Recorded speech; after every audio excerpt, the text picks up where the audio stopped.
Co się stało z naszą klasą? Pyta Adam w Tel Awiwie. Ciężko sprostać takim czasom, ciężko w ogóle żyć uczciwie. Co się stało z naszą klasą? Wojtek w Szwecji w pornoklubie pisze. Dobrze mi tu płacą za to, co i tak wszak lubię, za to, co i tak wszak lubię. Kaśka z Piotrkiem są w Kanadzie, bo tam mają perspektywy. Staszek w Stanach sobie radzi, Paweł do Paryża przywykł. Gośka z Przemkiem ledwie przędą, w maju będzie trzeci bachor. Próżno skarżą się urzędom, że też chcieliby na zachód, że też chcieliby na zachód. Okay, this is a bit of an Englishman's guide to Polish London, such as I know it. I'm actually standing in the middle of what you might call the Polish corridor. That is Acton and Woodlands Park in Acton. And you may know that after the war, or during the war, after the war, many Poles were in Kensington with the government in exile. Many Poles lived in Kensington. But for those after the war, especially who had been soldiers, airmen, looking for work, who had skills, there was work here. And in many places, but here especially, because there were lots of engineering works which needed workers, and so many Polish men came to work as engineers here in Acton. Traditionally a place where they made cars, but all kinds of general engineering connected with the motor trade and other things in engineering. So many worked here, but also this became a place where many Poles lived. But you're talking of a corridor going from Kensington through Acton, through Ealing, going to RAF Northolt and the pilots and the Polish War Memorial. It's a whole, if you like, a whole corridor along the Uxbridge Road going, which many Poles lived around, and many have moved away. Poles live all over England now, but I think you find when people come to this country, or any country initially, they will go to one or two areas where they feel more comfortable, where a few of them are already settled, so they guide the new ones. And that was certainly the case for later on, where you had the generation who grew up here after the war, who came here during the war, and their children who grew up after the war. Then around 2000, when Poland joined the EU, then many more came before and after those years to find work, and many came to Ealing because there was a Polish community here. There were Polish shops, there were Polish community places, Polish churches. So Joanna will tell you about some of those. But this was and is a place where there are many Poles, there are many people from many communities living together, making the best of everything. And even in these difficult times, people helping each other. Thank you. We are going through Acton, heading for Ealing. On the right is the Acton police station, the grey building in front of us, because now the camera is looking at Horn Lane. That one, yes, it goes north towards North Acton, and a very big redevelopment of Park Royal and Old Oak.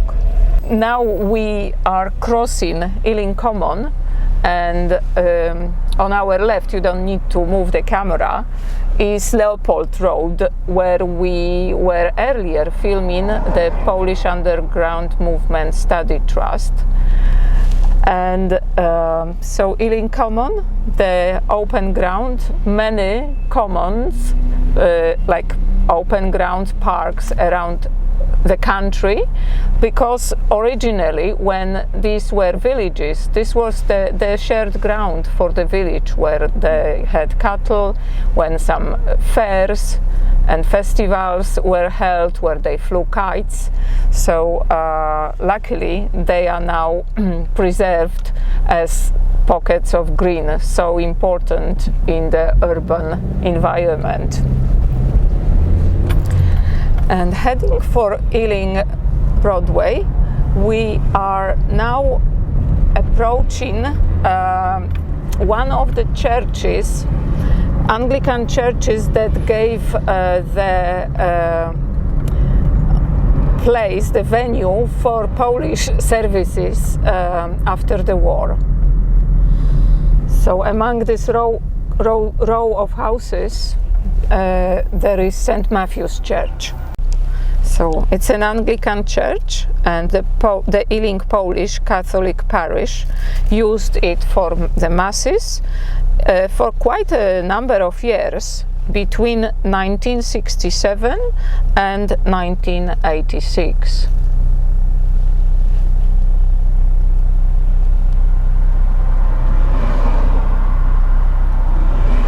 Now used by South Indians, I think. Yes. Last time we went Yes. there. Yeah. On Sunday afternoons, South Indian Christians use this church, St. Matthew's, for their masses. And it's very interesting because their services involved also feast for everybody. I mean, meals are provided in big cauldrons, and they are served to people who want to have a meal after the service, which is completely different to what we are used to. Coffee and biscuits. Yes, in Anglican churches, that's the tradition, coffee and biscuits. Or tea. Totally. So we've arrived in Ealing Broadway and we are traveling along the Mall. And soon we will be stopping in Windsor Road to the left to look at the current Ealing Polish Church.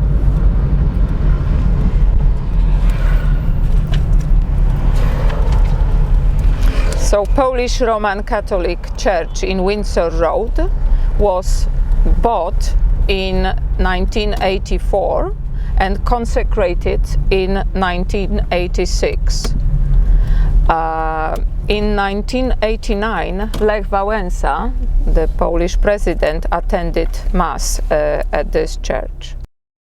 And the full name of the church is the Polish Church of the Most Blessed Mary, Mother of the Church. It was built as a Methodist church and was designed by two architects, one of them being Charles Jones, the borough surveyor, who did a lot of good things for Ealing. And during his time, Ealing was described as the Queen of the suburbs. Exactly, because it was so pretty, full of greenery, and the air was so fresh. Having mentioned fresh air, there were also clear waters, and earlier on in Acton, in North Acton, there was a spa, and people traveled there, like later on to other. We have problems with the car. To other spas, Tunbridge Wells, for instance, or Leamington Spa. But, you know, North Acton had its glory, and it's preserved in the name of the road there, which is, Tony? Sorry, I wasn't listening. Ah, that's him, Wells House Road. I was more concerned about this guy. Sorry. I wanted to make it participatory. Oh, well.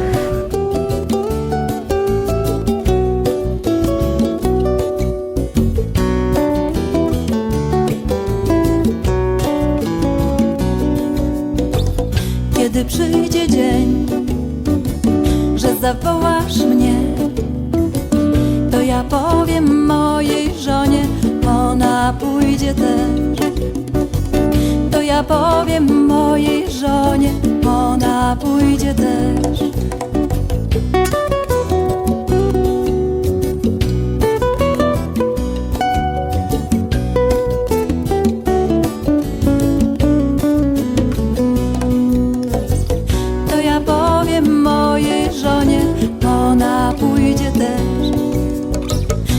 kiedy przyjdzie dzień, że zawołasz mnie, to ja powiem moim dzieciom, one pobiegną też.